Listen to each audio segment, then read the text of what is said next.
Avant de commencer, on va prendre 2 minutes et en fait, vous allez essayer de trouver une personne que vous ne connaissez pas et vous allez donner votre prénom, chacun son tour, 2 minutes, et vous allez lui expliquer, l'autre personne va écouter, vous allez lui expliquer comment cette personne gère l'eau chez elle. Juste par titre de curiosité. Donc, si vous êtes en couple, j'imagine que vous savez. Donc essayez de trouver quelqu'un que vous ne connaissez pas. Je vous laisse 2 minutes. Comment il faut gérer l'eau chez vous? Voilà. Ça permet de vous faire connaissance aussi pour ceux que je connais pas.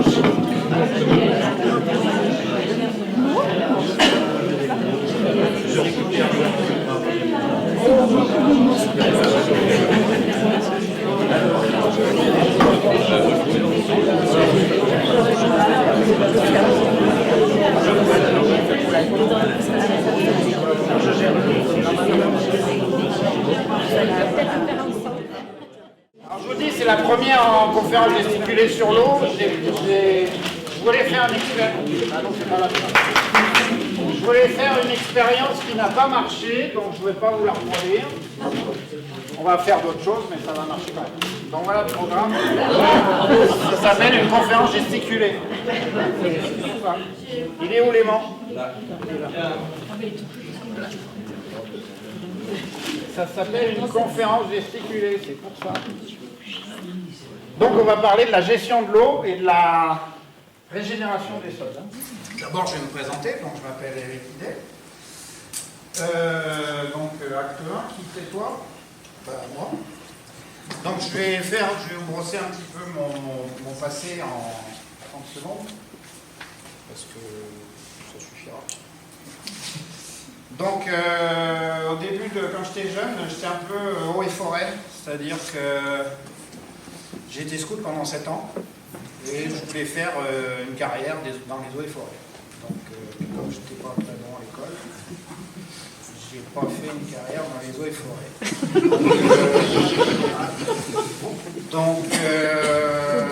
Mais malgré tout, j'ai eu mon bac et j'ai eu la possibilité de passer un concours de l'armée de l'air. J'ai été reçu en tant que pilote d'hélico. Enfin, j'ai été reçu. J'ai fait un cursus de pilote d'hélico, donc j'ai été breveté pilote d'hélico dans l'armée de l'air. Donc on va dire que c'était plutôt... Après, quand j'ai quitté l'armée, j'ai fait de l'offshore en Afrique, donc c'était plutôt pétrole et océan. C'était pas franchement eau et forêt. C'était bien quand même. C'était bien, mais c'était pas ce que j'escomptais. Mais c'était un peu une période d'excès. On fait pas mal de choses. L'Afrique, on sait bien. C'était bien, mais ça ne convenait pas quand même complètement. Puis de péripétie en péripétie, j'ai fait beaucoup de boulot dans ma vie. Je suis passé après à bière et forêt, c'est-à-dire que j'ai tenu un gîte en montagne, donc un gîte d'étape. Donc on sait qu'on boit beaucoup de bière quand on en donne. Plutôt bière et forêt ou bière et montagne. Et j'ai fait donc de l'accompagnateur, j'étais accompagnateur en moyenne montagne aussi. J'ai fait cet accompagnement, j'ai fait tout le cursus, je me suis fait virer à l'examen final. J'étais très très déçu. Et du coup, j'étais obligé de reprendre les hélicos. Alors j'ai refait un peu eau et forêt, dans les hélicos, étonnamment, puisque j'étais bombardier d'eau dans le Var pendant 6 ans, donc en hélico. Donc c'est vrai qu'il y avait de l'eau, on trimballait de l'eau et on arrosait les forêts. C'était un moyen d'y revenir un peu. Et puis en fait, ces 6 ans, au bout des 6 ans, c'est les conseils généraux qui payent les prestations hélicoptères, c'est pas la sécurité civile, donc c'est que les départements et les budgets ont changé. Et on est passé de 6 mois de boulot par an à 2 mois, donc c'était plus vivable. Donc je suis retourné à Monaco, trimballer des milliardaires, toujours en hélico. Donc là, c'était pas eau et forêt, c'était plutôt Champagne et Port-Nawak. Pour vous dire, une petite anecdote, en tant que pilote d'hélico à Monaco, une fois, j'emmène un passager en Sardaigne, à Porto Cervo, au nord de la Sardaigne. C'est une station, déjà rien que pour se poser là-bas, ça vaut 1500 €. Et la tour, le contrôleur me dit, mais mets-toi sur un autre plot, là, parce que les 4 autres plots sont occupés déjà, et il faut vraiment que tu dégages, parce qu'on attend un hélico ce soir, vous êtes quelqu'un de très connu. Mais sur le manifeste de vol, il n'y a rien de marqué. Normalement, quand on emmène quelqu'un, on est obligé de mettre la liste des passagers. Il me dit, j'ai pas Donc c'est peut-être quand même quelqu'un de très connu qui se permet de ne pas être sur le manifeste. Donc on a un hélico, moi je vais au restaurant, je vais faire ma vie après le poser. Et on a un hélico, là, un Agusta 139, c'est un hélico bimoteur, 2 pilotes, l'heure de vol est autour de 20 000 €, qui vient de Monaco, donc il faut à peu près 1h15 pour venir au nord de la Sardaigne, vient de Monaco, se pose, et repart. Bon, moi je fais ma vie, le lendemain je retourne prendre mon hélico, et je dis alors c'était qui la star? Ben, c'était 2 pizzas. Ils ont fait livrer 2 pizzas de Monaco, donc 2h30 de vol, 50 000 €, pour 2 pizzas qui ont dû arriver froides. Et en plus, on est quand même en Sardaigne, c'est les Italiens a priori qui savent faire les pizzas. Donc écœurement, enfin bon, quand on voit ce qui se passe, il y a des fois, on est un peu écœuré. Donc à cette époque-là, j'ai pris aussi connaissance de ce qu'on appelle le pic de pétrole. Donc on ne parle pas d'eau particulièrement, mais le pic de pétrole, c'est quelque chose qu'on va prendre dans notre tête, et moi j'ai pris dans ma tête en 2007, et qui nous dit que les énergies fossiles, on en a encore. Le pic, c'est quand on est au sommet. Donc je ne vais pas vous faire toute la théorie du pic de pétrole, on n'est pas là pour ça. Mais en tout cas, en tant que pilote d'hélico, où on consomme sur un écureuil, c'est petit, un écureuil, 145 c'est un peu plus gros, mais on est entre 250 et 300 litres/heure, donc ça fait quand même beaucoup de pétrole, et donc on se pose des questions. Et là, à partir de 2007-2009, donc j'ai décidé de changer de voie. Voilà. Suite à ça, j'étais un peu dans l'éco-anxiété, on va dire, la pétrole-anxiété, comment on va faire. Et j'ai changé de voie, et depuis 2009, je me suis formé à la permaculture. Donc j'ai passé un petit peu plein de formations. Et on en arrive à nouveau aux eaux et forêts. Donc maintenant, je suis formateur et designer en permaculture. C'est ce qui fait que je suis là ce soir devant vous. Donc mes compétences par rapport à ça, c'est vrai que je suis un peu à touche à tout. J'ai déménagé 30 fois dans ma vie, j'ai fait 30 métiers différents, parce que je ne vous ai pas tout dit en 5 minutes. Par contre, c'est vrai qu'au niveau de mes compétences, je suis quelqu'un qui observe beaucoup. Et ça, c'est pratique. C'est pratique pour la permaculture, parce que c'est un des grands principes de la permaculture, observer et interagir.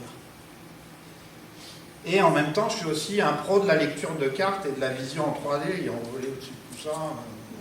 Je me débrouille plutôt pas mal sur ce genre de trucs. Donc l'idée ce soir, c'est que je vais essayer de vous casser un peu les croyances qu'il n'y a pas d'alternative à l'agriculture conventionnelle.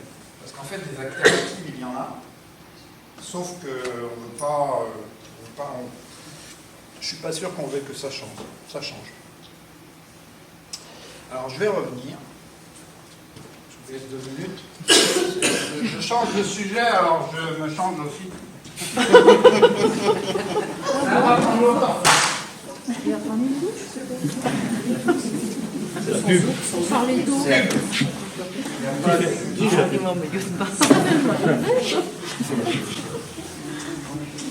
Le voilà. Oh. T-shirt de circonstance. Alors. Acte 2. De la sobriété à l'excès et à la décadence. Donc on va faire un petit retour en arrière très bref sur l'humanité, et notamment sur il y a 10 000 ans, fin de la dernière glaciation. L'homme se sédentarise un petit peu parce qu'en fait, du fait des glaciations, il avait du mal à s'installer, il était souvent nomade, il n'y avait pas de fertilité, c'est compliqué. Donc il glanait, il cueillait ce qu'il pouvait, il chassait un peu, mais il avait du mal à s'installer. Du fait que la glaciation s'arrête, on se met à l'agriculture, on comprend certaines choses, donc notamment le cycle de l'azote, qui, quand on s'installe en agriculture, est fondamental, puisque c'est ce qui fait pousser, c'est un petit peu le carburant des plantes. Et donc ça leur permet de devenir terrien, et c'est un petit peu là que ça commence à merder. C'est pas nouveau, hein. Ça s'accélère. C'est aussi l'époque où on va éradiquer tous ces grands ruminants, tous ces grands herbivores qui étaient, et en même temps on va éradiquer aussi la prédation qu'il y a autour. Parce que les prédateurs qui tournent autour, ça nous fait peur. Donc en supprimant la prédation, on va petit à petit apprivoiser ces ruminants, donc, et on va avoir des grands troupeaux, enfin quelques bovins chez nous, qu'on va apprivoiser, et ça va nous servir justement à avoir un peu d'azote, grâce à leur extrêmement aérobie, et ça va nous permettre aussi, avec les fabacées, les plantes qui fournissent aussi de l'azote, d'avoir un engrais naturel qui fait que ça pousse assez vite. Malheureusement, on éradique de plus en plus la prédation et ces grands troupeaux, et ça va commencer à faire des déséquilibres. Donc rappelez-vous, il n'y a pas si longtemps que ça, les États-Unis, un des continents, enfin un des pays les plus riches en matière organique, avec des sols plus de 2 mètres de profondeur sur certains endroits, petit à petit s'est appauvri, puisqu'en fait on a supprimé tous les grands troupeaux de bisons. Vous savez ? Et du coup, ces troupeaux, c'est eux qui amenaient la fertilité. Donc la fertilité, c'est un sujet un peu compliqué, on en parlera un peu plus tard, parce qu'on va gérer l'eau, mais on va parler de régénération des sols. Et ces grands troupeaux, eux, savent faire de la fertilité, en se déplaçant. Je vous expliquerai un petit peu plus tard. Il y a à peu près 150 ans, on découvre le pétrole et les grands attraits qu'il a.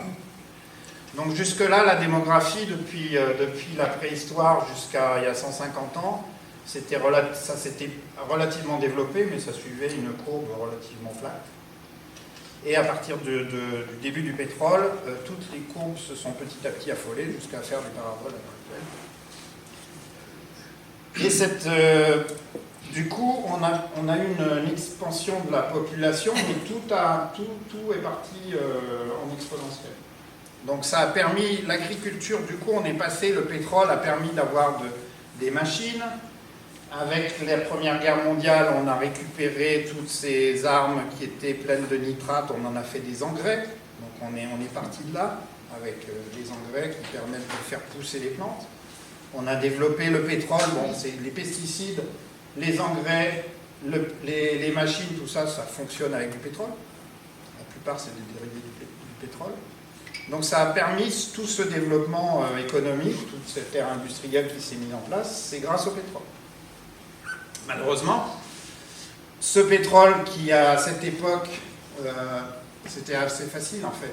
Vous faisiez un trou, encore faut-il faire quelques recherches, mais vous faisiez un trou, le pétrole est très, très abondant. Donc en fait, il suffisait de faire un trou, parfois, de chercher un petit peu où il risquait d'y en avoir, mais des fois ça coulait même naturellement. Et en gros, pour un baril de pétrole investi, vous en récupériez une centaine, à peu près. Malheureusement, au fur et à mesure des années, on est passé à des taux beaucoup moins importants. On a très vite chuté après la Deuxième Guerre mondiale à un baril pour 20. Donc de 1 à 100, on n'a pu récupérer que 20. Maintenant, on a passé le pic pétrolier du pétrole conventionnel, donc celui qui est le pétrole noir, qui est déjà dit, et depuis 2006, ce pic des pétroles conventionnels a été dépassé. Depuis 2006, on ne compte maintenant que sur les pétroles non conventionnels, c'est-à-dire les sables bitumineux, le gaz de schiste, les forages en eau profonde. Maintenant, ils veulent aller en Arctique, ils font fondre le truc, donc ils vont pouvoir faire en Arctique. Et tout ça, ça permet de maintenir la production, mais à un moment, ça va s'écrouler. Ça fait plus de 30 ans qu'on a passé le pic des découvertes. Et en fait, le problème du pic de pétrole, je fais juste une aparté, le problème du pic de pétrole, c'est pas la fin, en gros, on a consommé la moitié. Sauf que quand on arrive au pic, si l'offre diminue et que la demande continue d'augmenter, c'est la scission entre les deux qui fait que ça va être un problème. D'accord ? Et en fait, cette scission risque d'arriver bientôt, puisqu'en fait, le pic pétrolier de tous les pétroles conventionnel et non conventionnel, est prévu entre 2015 et 2025. Ils ne savent pas trop, on est sur des plateaux, les prix changent, là, on ne sait pas.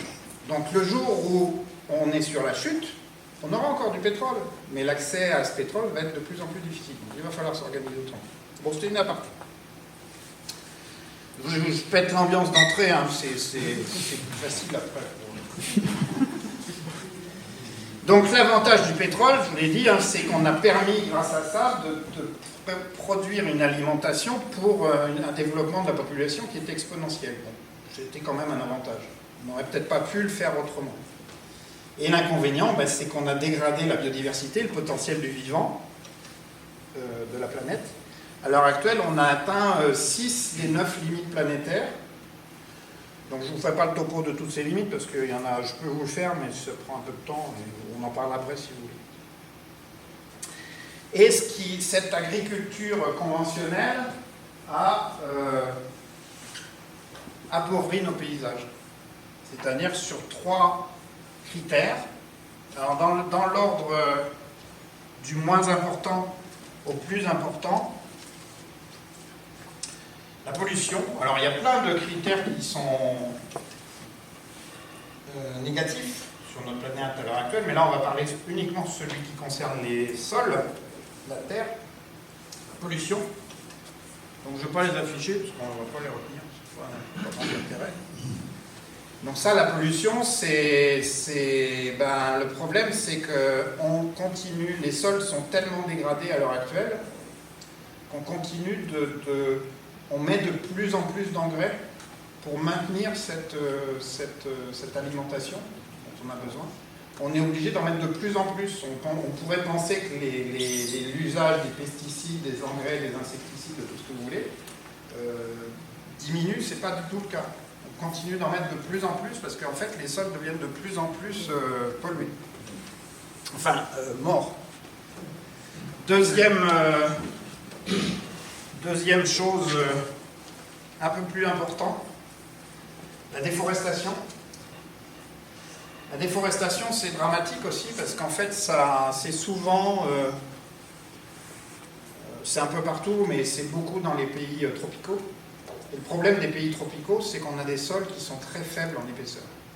On pourrait imaginer qu'ils ont des sols immenses, très, très importants, mais ce n'est pas du tout le cas.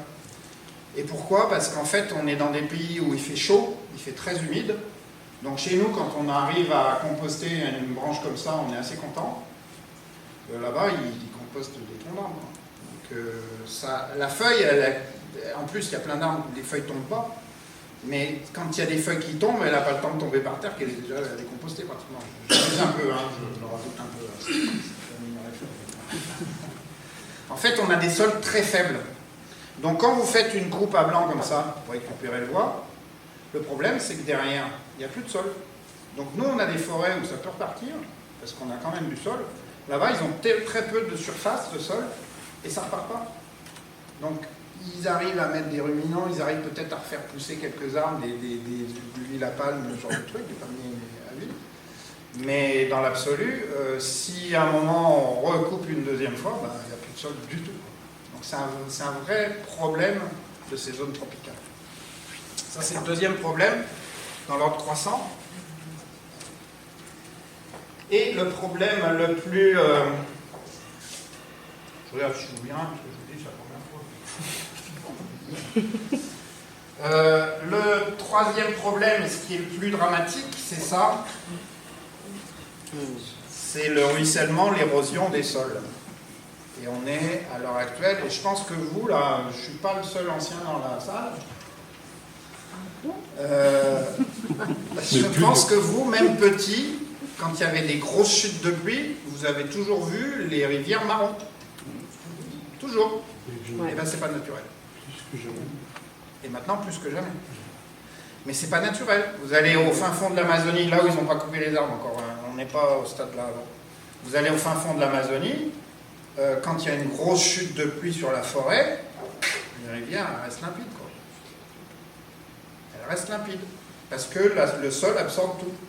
Et le rejette petit à petit, mais il a le temps, en fait, toute la terre a le temps de se déposer. Enfin, elle ne part pas, quoi. Elle est coincée. C'est le sol vivant ne permet pas la perte de terre.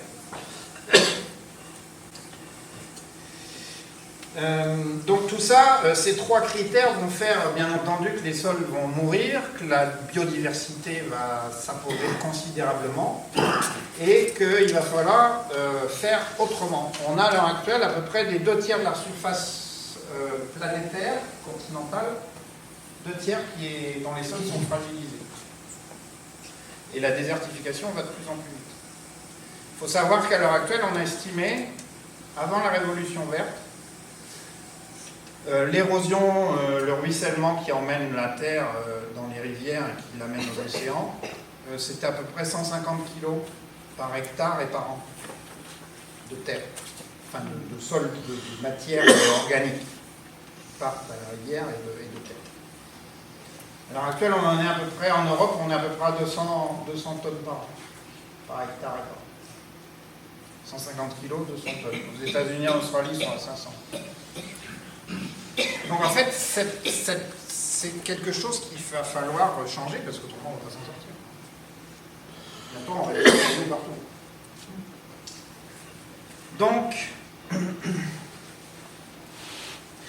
Donc en plus, ce que je vous disais tout à l'heure, le système agricole conventionnel, en plus, il n'est pas soutenable.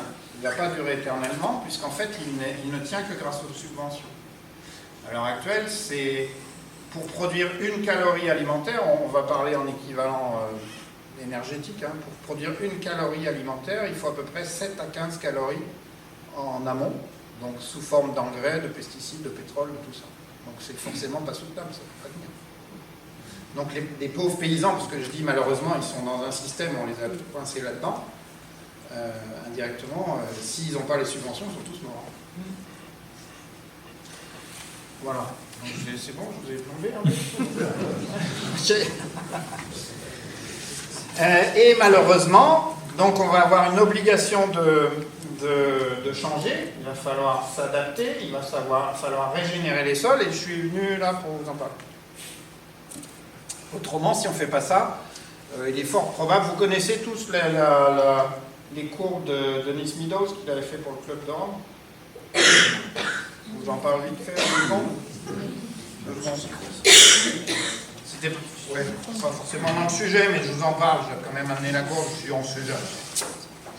C'est les limites à la croissance, c'est un rapport que Denis Meadows et sa femme avaient, et puis des collègues à lui. Ils étaient au MIT aux États-Unis, université bien connue, et on leur a demandé pour le rapport du Club de Rome en 72 d'établir, savoir qu'est-ce qui allait arriver si on continuait de croître. Et donc ils ont pris les plus gros ordinateurs de l'époque, ça devait prendre la pièce là. Maintenant ils font à peu près la même chose avec ça. Mais en gros, qu'est-ce qu'on voit là-dessus? Donc 1900, 1972 ici. Donc ça c'est les courbes réelles qu'ils ont étudiées concernant les ressources, la nourriture, la production de services, la population, production industrielle et pollution. Il se trouve qu'en fait, en 2010, je crois, ça a été réévalué. Ils ont repris les courbes d'origine, ils ont essayé de calculer pour voir si ça suivait la courbe. En fait, les courbes initiales, c'était les pointillés, et les courbes réelles, c'est les traits plats. Donc à partir de 72 à 2010, ils ont remis les vraies courbes. Et qu'est-ce que prévoyaient ces courbes? Un effondrement entre 2010 et 2030. Donc on a d'abord un effondrement de la production de services, tout ça, et puis à la fin, c'est l'humanité, la population qui va descendre, on met un peu plus de temps. Donc on est quand même dans une certaine urgence, hein, je vous casse encore un peu. Bref. Alors, pour changer, il y a aussi un travail sur nous. Donc moi aussi, je me suis fendu d'un petit poème, mais c'est pas moi qui l'ai écrit, parce que je n'ai pas cette prétention. Ça s'appelle Canicule. Je l'ai trouvé sur internet, je m'en sers depuis un moment dans mes formations, parce que je trouve qu'il parle bien de l'eau. Et c'est écrit par le pseudo, c'est Canary Wolf. Sirius s'est levé, les cieux se sont dévoilés, ravivant les ardeurs d'un soleil exalté. Autour de la mare, la terre crevassée, autrefois foulée, piétinée par le bétail, se déchire et s'en trouve sur 1000 failles. Porte des enfers pour des démons assoiffés, dont le souffle brûlant flétrit les pâturages.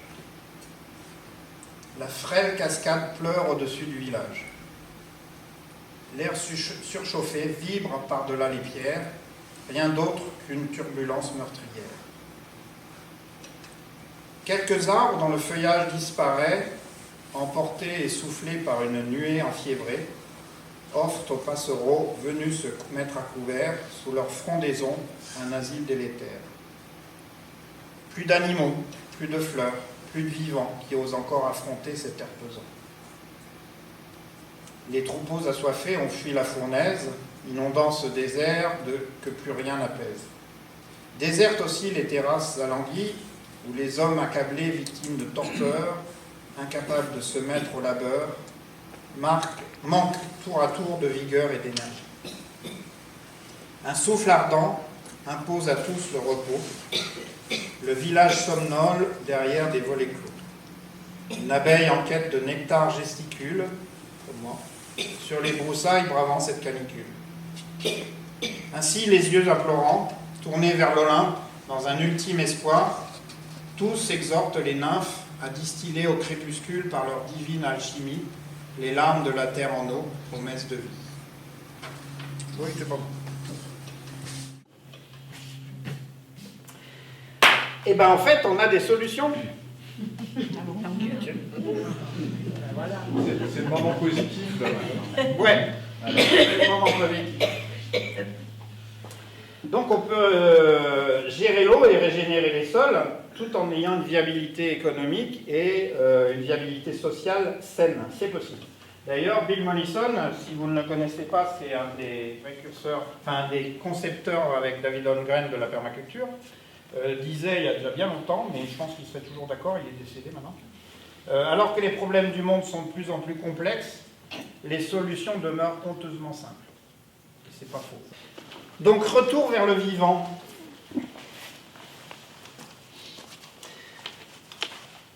Pour évoluer en permaculture, il y a un truc qu'on a compris, on a mis du temps, mais il n'y a pas que... L'idée, c'est pas de faire que ce qu'il y a à l'intérieur. Il faut aussi travailler là-dedans. En fait, si vous n'êtes pas convaincu, ça ne sert à rien de faire quoi que ce soit. Donc c'est ce qu'on appelle la zone 0,0. Et en fait, il faut comprendre qu'on n'est pas grand-chose. Et pour vous le montrer, il y en a peut-être qui ont assisté de mes conférences possibles. On va tirer cette ficelle, je vais vous expliquer au fur et à mesure. Donc on va, ça s'appelle un chronophile. Et on va vous allez la passer derrière, là, vous allez voir, il y a 45 mètres. Donc ça représente en fait fais passer.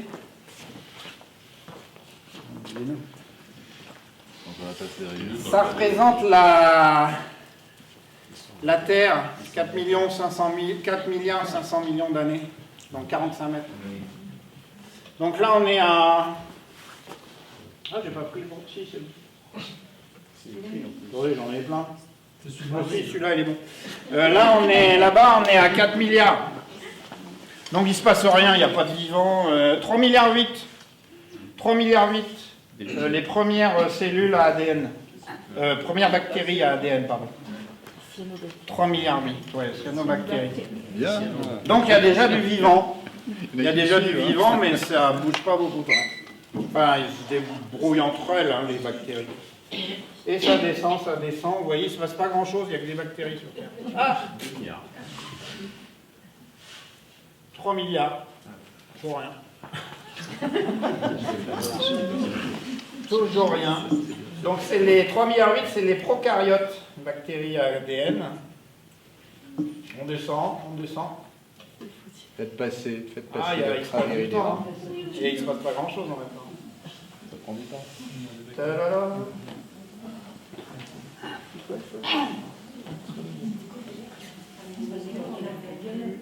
Voilà, purée.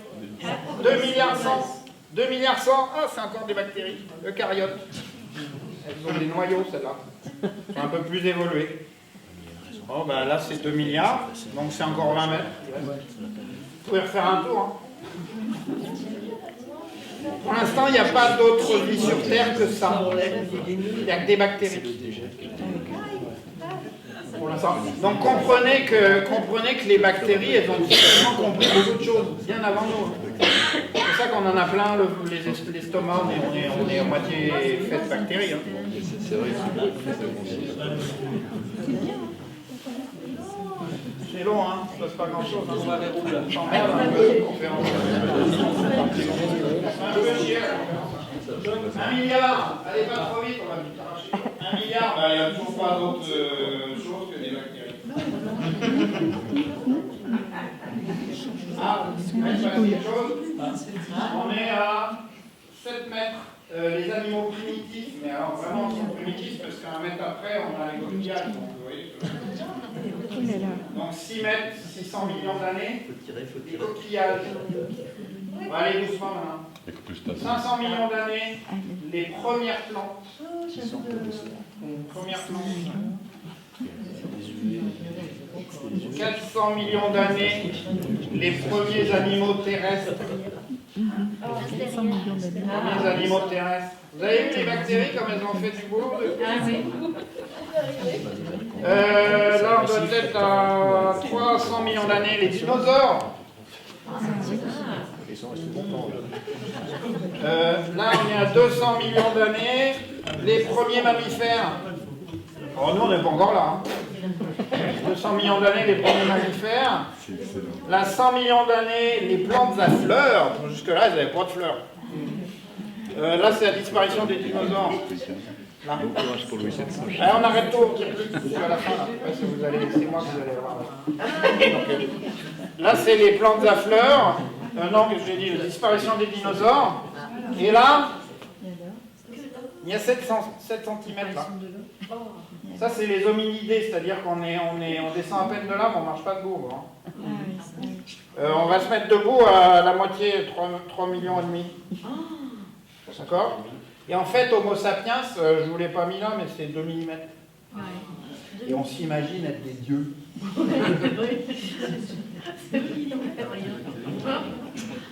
On s'imagine qu'on a tout compris.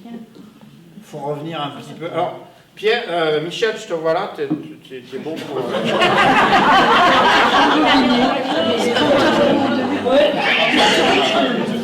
Tu fais pas de s'il te plaît. Hein. Là, je me suis fait avoir sur ce coup-là.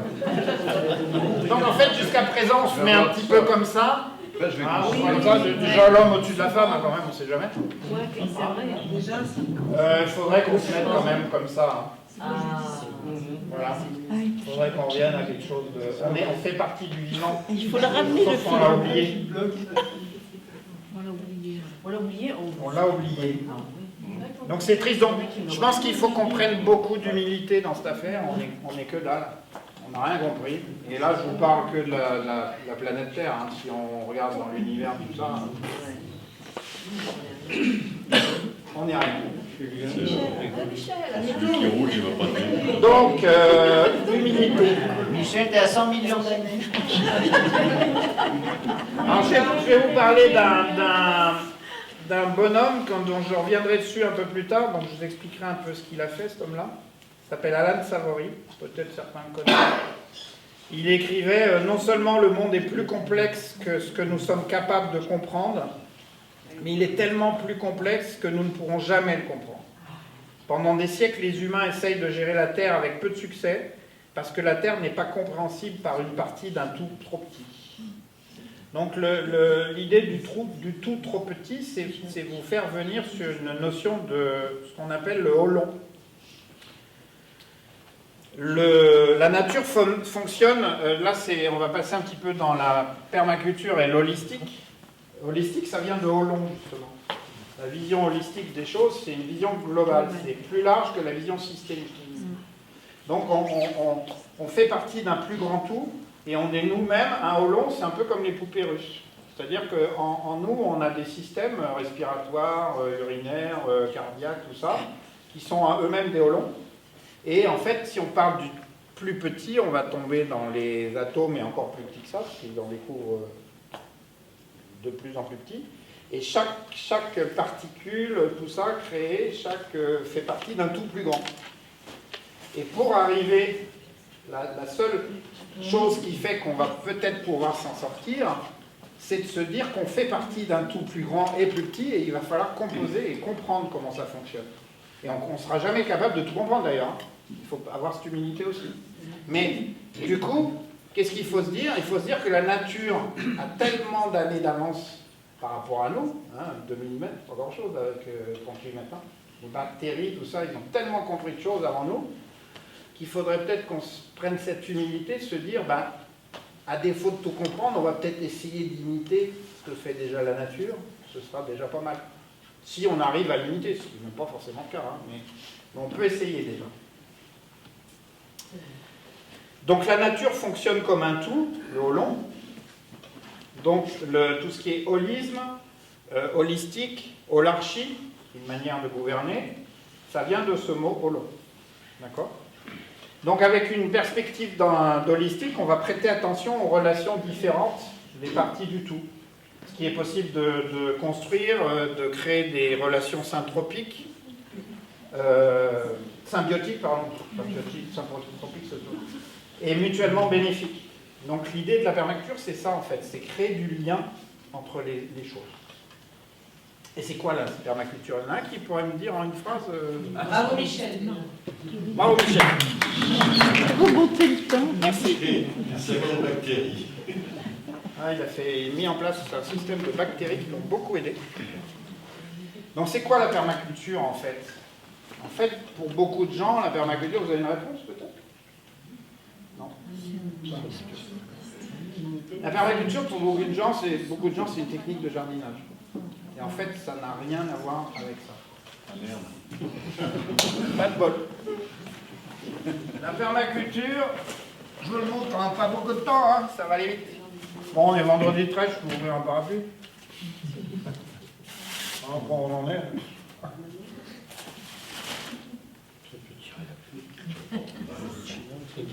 Peut-être. David Holmgren a créé ce qu'on appelle la fleur de la permaculture. Et la permaculture, c'est tout ça. Ça traite tous ces sujets-là. Donc ça peut traiter de l'enseignement, de la culture, de la santé, du bien-être, finance et économie, vous voyez pas grand-chose, je vous lis. Hein. Foncier, gouvernance, bien entendu le soin à la nature et à la terre, en général on s'arrête à ça. L'habitat, les outils et technologies, et ça j'en ai déjà parlé. Donc la fleur de la permaculture, avec ses différents pétales, c'est comprendre que ça ne traite pas justement que de jardinage. Et devant ça, on a des choses qui sont très intéressantes, ça veut bien tenir. On a donc le design, c'est donc la permaculture, je vous le refais en une phrase, c'est un système de conception, donc ce qu'on appelle le design, ça vient des anglo-saxons, ça vient d'Australie. Donc ils mettent bel design, on l'utilise en français, mais c'est plutôt pour construire des meubles. C'est pas tout à fait le même truc. Mais le design, le mot qui serait le plus proche en français, c'est concevoir, la conception. Donc la permaculture, c'est un système de conception qui vise à établir alors je vous le dis parce qu'une phrase c'est compliqué, qui répond à tous les besoins de l'humanité d'une manière qui soit également profitable à l'environnement. En fait, c'est ça la permaculture. Mais avec une éthique, donc on ne va pas faire un cours de permaculture, mais je vous en parle quand même, avec une éthique très, très importante, c'est prendre soin de l'humain, prendre soin de la terre, partager équitablement les surplus. Donc si dans vos vies vous faites déjà cette éthique-là, vous faites peut-être de la permaculture sans le savoir.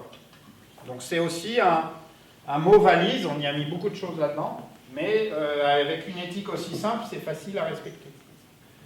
Il y a aussi des principes, on ne va pas les énumérer là, ce n'est pas le sujet. Et on marche en spirale, c'est-à-dire qu'on observe les choses, on fait du design, donc on analyse les ressources, les limites, on évalue si c'est intéressant ou pas, on fait le design, on met en œuvre, et après on fait une rétroaction, on recommence. Donc d'où le principe de la spirale. La spirale, c'est quelque chose qu'on voit beaucoup dans la nature, on s'inspire aussi des patterns de la nature, des façons de procéder de la nature, des schémas de fonctionnement. Ça va, vous suivez? Donc un design, en fait, on va observer et on va analyser les aspects climatiques, un peu plus, ouais, climatiques, topographiques d'un lieu. Et on peut faire du design humain aussi, de groupes sociaux ou de personnes.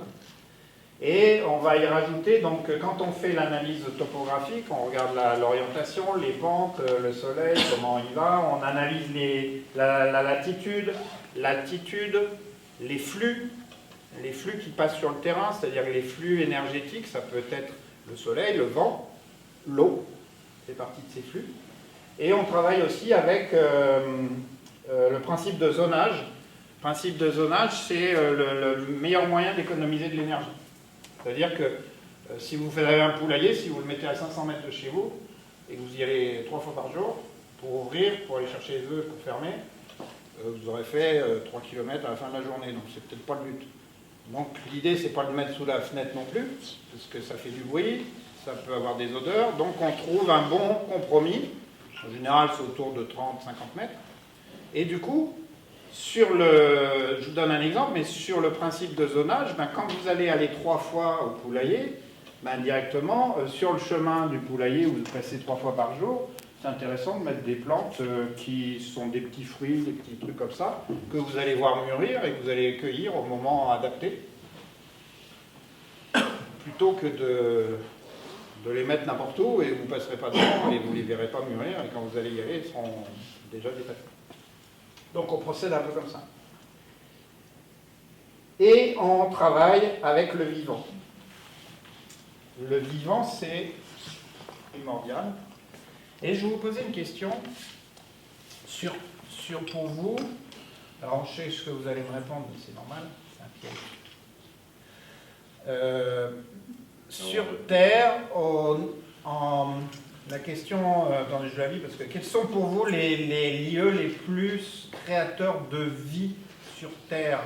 Alors, ce qui va vous permettre de peut-être bien répondre, c'est lieux créateurs de vie au mètre carré, proportionnellement au mètre carré. Qu'est-ce qui crée le plus de vie sur Terre? On ne parle pas des océans. Une maternité. On n'avait pas fait. Bon, en même temps, c'est normal, c'est la première fois que je fais. Les forêts. Forêt, voilà. Forêt, c'est ce qu'on me répond toujours. Eh ben, c'est pas ce qui est c'est pas ce qui ramène le plus de vie sur Terre.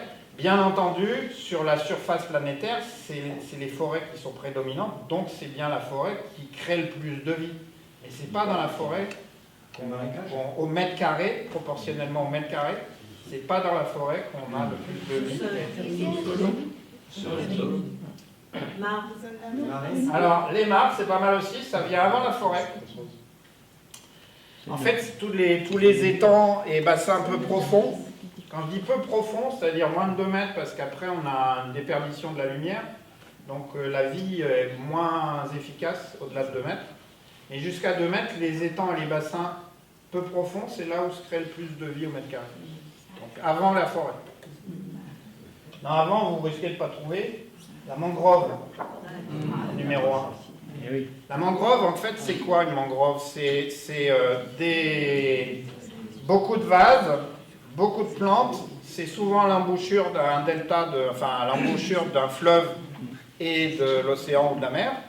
Donc il y a de l'eau saumâtre qui est moitié salée, moitié douce.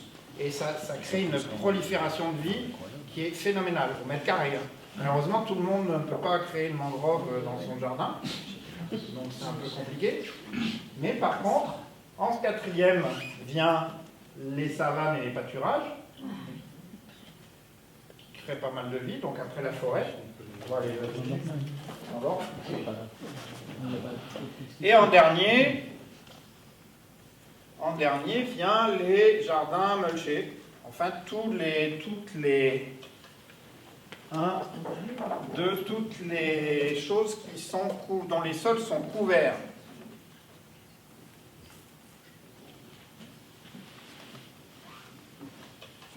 Ça vous paraît logique? Mais c'est vrai qu'au niveau terrestre, planétaire, c'est quand même la forêt qui vient en premier.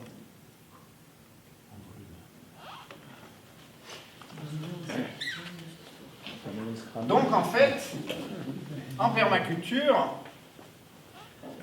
si on réfléchit bien, on peut créer, je vous dis, en dehors de la mangrove, on peut créer pratiquement les 4 autres univers. Des petites mares,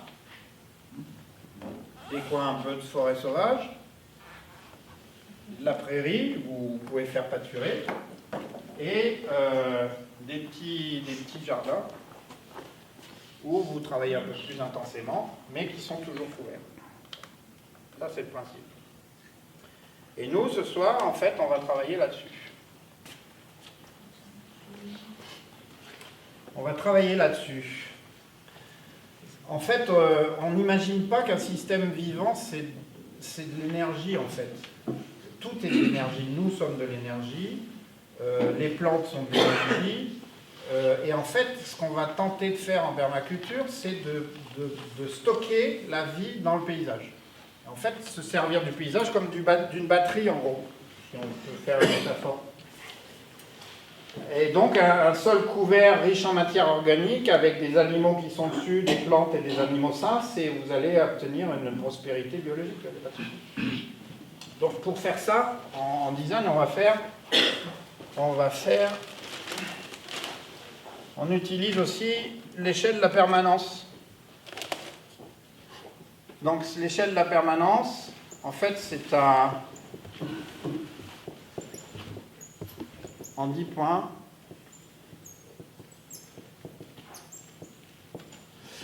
Ça a été mis en place par un Australien qui s'appelle Percival Alpha Biermans et qui a été remis un petit peu... Donc en 1, il y a le climat biosphérique et le climat humain. Donc on va travailler dans ce qui est le plus permanent vers ce qui peut être modifié le plus facilement. Donc on parle d'abord du climat biosphérique.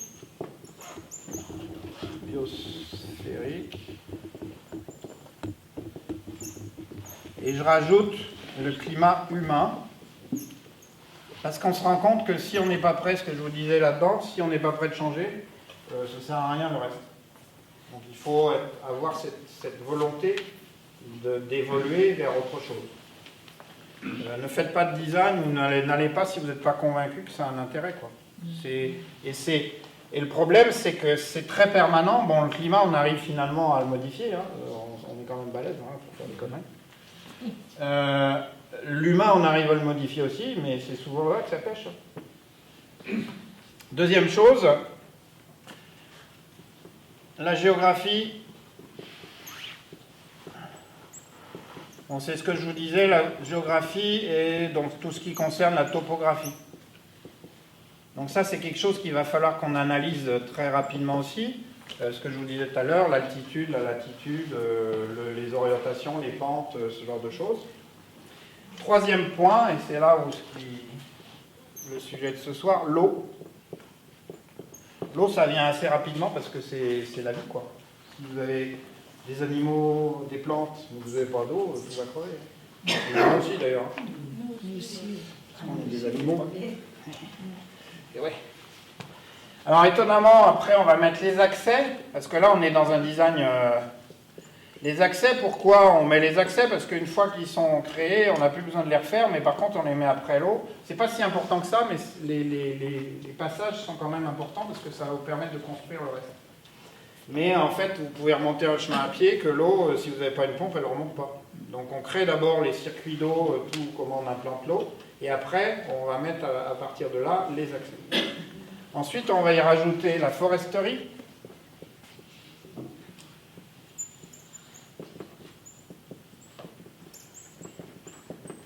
Donc toutes les arbres, ce qu'on appelle en permaculture parfois des forêts comestibles. C'est pas mal que ce soit comestible. Alors, elles ne sont pas forcément toutes comestibles. En 6, on va avoir les structures.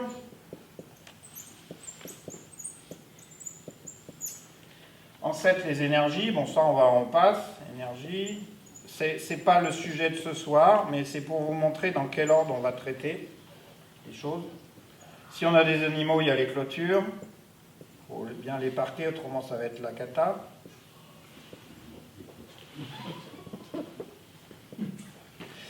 Les sols viennent en 9. Vous voyez que les sols, c'est pas quelque chose qui est difficile à changer en fait. Et en 10, l'économie.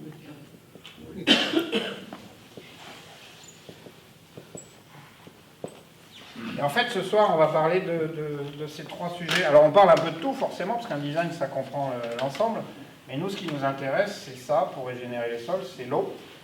la foresterie et les sols. Vous suivez? Bien entendu, si on n'a plus d'énergie, ou beaucoup moins, et la technologie actuelle veut nous faire croire que le moteur hydrogène va panasser, on en est loin et ça va être compliqué. Même l'électrique, ça va être compliqué aussi. Bref. Donc si on a un manque d'énergie flagrant à un moment ou à un autre, il va falloir qu'il y ait un exode, non pas rural, mais citadine qui s'opère, et qu'il y ait des millions de gens qui viennent dans les campagnes, et ça, il faut s'y attendre à un moment ou à un autre, parce qu'on va avoir besoin de bras et de main-d'œuvre. On peut nourrir la population mondiale, il n'y a pas de souci, mais il va falloir tous construire. Sinon, ça va être difficile. Orage, eau, désespoir. D'abord, il faut comprendre que l'eau sur la planète, on n'en a pas tant que ça non plus. Hop. Eau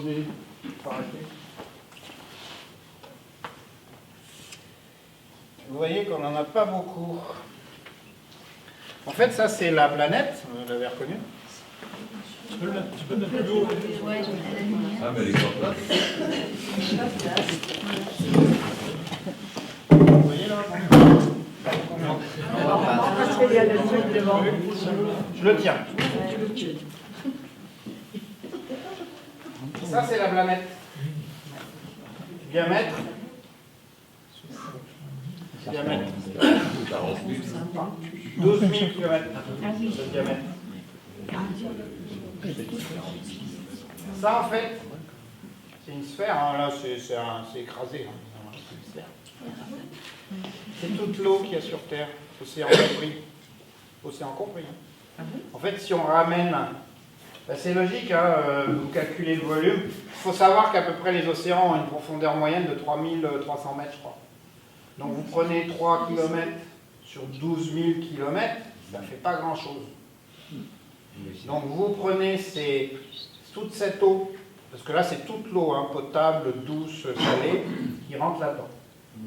Et ça fait une sphère qui fait 1350 km de diamètre. Avec les nuages? Ben, toute l'eau, toute l'humidité, ouais, ça rentre là-dedans. Donc ça c'est l'eau douce. Je ne dirais pas combien ça fait de kilomètres, ça commence à faire peur. Ouais, ça fait pas mal. Et l'eau potable, vous voyez le petit point là? Non, on ne le voit pas. Ben, c'est l'eau potable sur Terre. Elle est là. Donc ceux qui ont des toilettes sèches, youpi. Donc ça, c'est quand même quelque chose qu'il faut savoir, qu'il faut prendre en compte, parce qu'on va avoir aussi des surprises. Et là, le changement climatique et ce qui se passe déjà, c'est déjà un peu catastrophique. Bon, j'ai dit qu'on avait des solutions, donc on va quand même parler des solutions. Donc ça, c'est les stocks d'eau. Donc l'idée de ce qu'on va proposer là dans la gestion des sols et la gestion de l'eau et la régénération des sols, c'est déjà d'arrêter de taper dans les aquifères. Les aquifères, c'est les nappes phréatiques, c'est tout ce qui se trouve sous terre. Donc nous, on va utiliser uniquement l'eau de pluie, si possible. D'accord ? Parce qu'il faut savoir que les aquifères, regardez en Libye et puis certains endroits aux États-Unis aussi, ils ont été chercher l'eau dans... Quand on dit des aquifères profonds, c'est au-delà de 800 mètres de profondeur. Il faut à peu près 6000 ans pour les recharger. Et les Libyens, ils ont pratiquement que des aquifères comme ça. Donc ils ont mis des grands trucs dans le désert, ils ont fait de la céréale pendant quelques temps, et puis voilà, il n'y a déjà plus d'eau, les trois quarts se sont... En plus, ça, comme il fait très chaud, ça salinise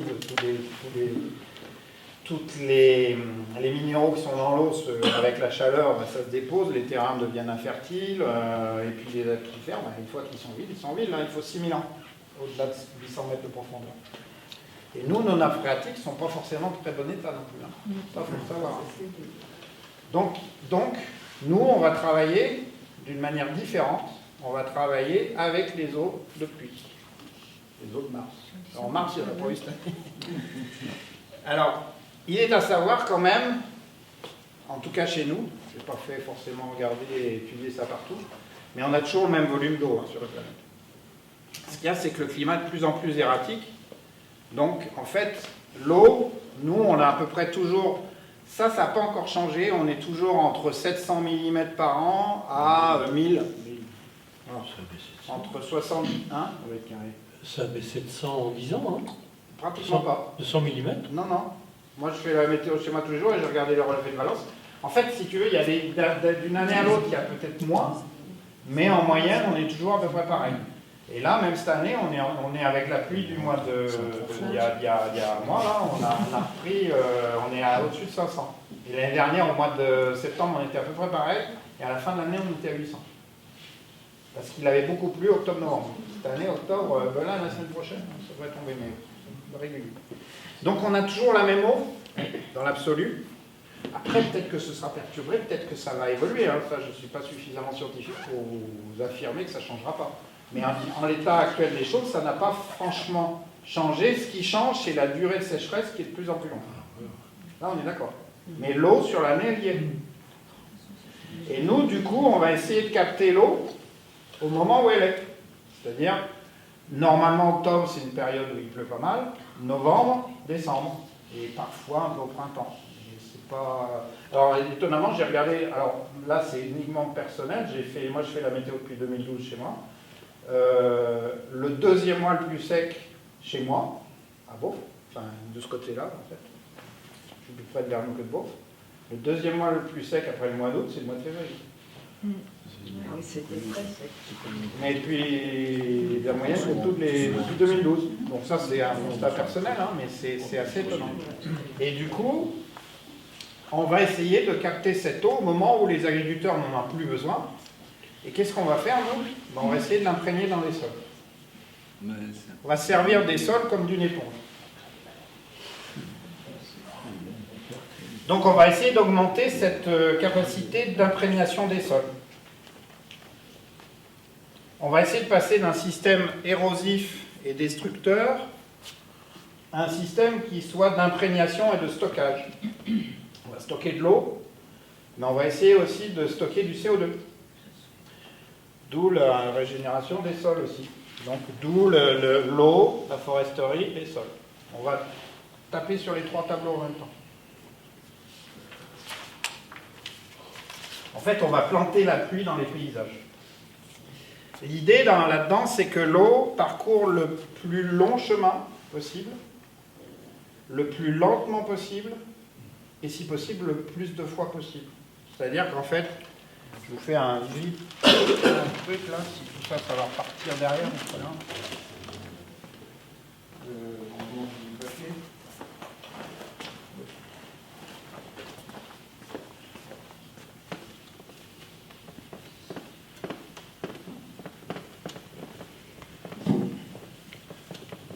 Pas de moucher avec, après je vais aller plus loin. En fait, l'idée, voilà, c'est de faire parcourir, vous avez un paysage comme ça, avec une colline.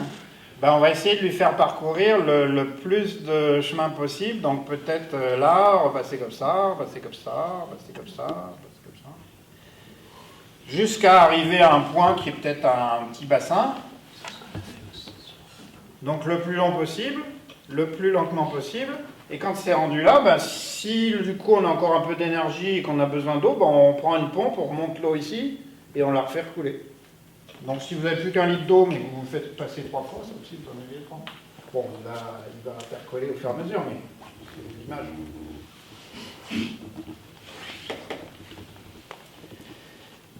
Donc c'est ce qu'on appelle la conception sur ligne clé, le keyline design. Donc ça vient des Australiens, désolé pour le mot. Mais du coup, il va falloir qu'on utilise les courbes de niveau. Et tout le monde ne sait pas forcément ce que c'est qu'une courbe de niveau. Vous savez ce que c'est qu'une courbe de niveau? Alors pour ceux qui ne savent pas, ils vont se rapprocher un peu. Et puis je vais leur montrer ce que c'est qu'une courbe de niveau. Ceux qui sont au fond, qui ne voient pas, on va faire un peu de...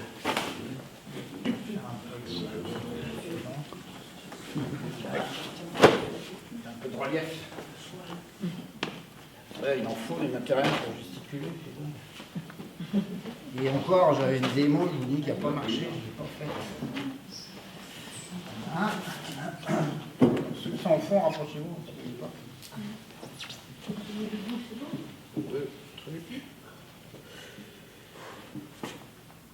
Voilà.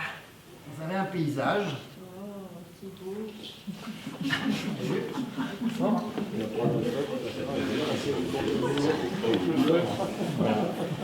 Et une courbe de niveau. Une courbe de niveau, c'est quoi? En fait, c'est des. Ceux qui savent, ils peuvent le dire. C'est quoi une courbe de niveau? Il n'y a même pas sur la même altitude. Voilà. C'est sur une carte, c'est matérialisé par des traits concentriques. Et en fait, ça rejoint tous les points qui sont à la même altitude. Donc en fait, pour ceux qui ne savent pas ce que c'est, je vais tricher derrière, vous ne verrez pas.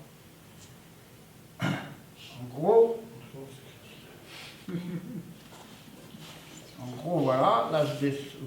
Attendez. Là, comme ça. Ah, faut de l'imagination. Hein. Voilà, donc là, ça part un peu par là. Tac. Tac. Tac. En gros, voilà, vous avez deux courbes de niveau, à peu près. Je suis bon là? Oui. Donc, si vous voulez, ceux qui ne connaissent pas ce que c'est qu'une courbe de niveau, venez ici, et en fait, une carte, il y a des traits comme ça, et la carte, c'est ce qu'on voit dessus. Par contre, c'est effectivement tous les points qui sont à la même hauteur. Pas mal. Et la carte d'état-major, au départ c'était les courbes de niveau. Oui, c'était assuré et ils effaçaient la courbe de niveau. C'est ça. C'est ça. Donc ça c'est bien pratique parce que quand vous devez faire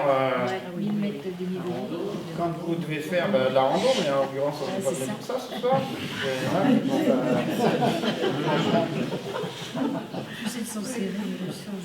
Donc on va créer ces courbes de niveau.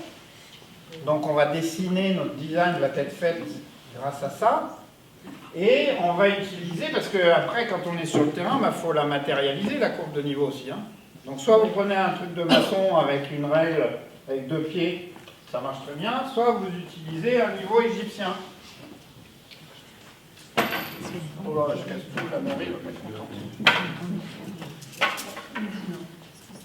Donc ça, alors, nous sur les designs qu'on a fait, on a utilisé à la fois le niveau égyptien mais aussi le niveau laser. Et ça marche super bien. Ça, franchement, même quand on est sur des terrains d'11 hectares, on l'a utilisé quand même. Donc en fait, quand Madame le maire, ils vous ont fait un sol qui est pas mal. Non, c'est pas non, ils sont pas mal. Hein. Franchement, il y a pire. Et en fait, là, il est calibré, celui-là, pour avoir 1 à 2 degrés de pente. 1 à 2%, pardon. Donc, si la ficelle est là, ben, ça veut dire que là-bas, c'est plus bas. Si la ficelle est là, ça veut dire que c'est là que c'est plus bas. Donc, ça nous permet de tracer les lignes de niveau. Donc, on va piqueter à chaque fois. On va redéplacer le truc comme ça.